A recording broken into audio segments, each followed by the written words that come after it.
sense of the history of this place. You have a huge moment in American golf history, one of its special sites. It's got to feel.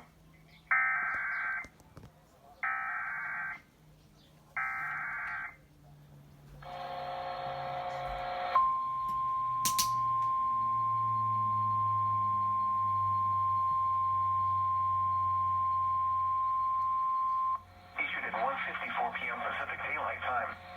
The National Weather Service in Spokane has issued a flash flood warning for southeastern Ferry County and northeastern Washington until 5 p.m. Pacific Daylight Time.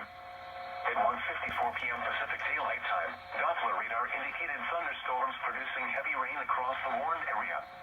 Flash flooding is ongoing or expected to begin shortly. Hazard: flash flooding caused by thunderstorms.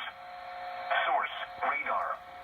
Impact: flash flooding of small creeks and streams, urban areas, highways, streets, and underpasses, as well as other poor drainage and low-lying areas. Some locations that will experience flash flooding include Inchlim, Hall Creek and Hall Creek Road.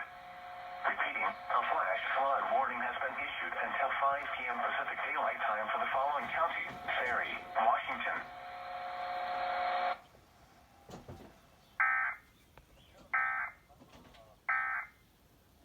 That 17th green when Justin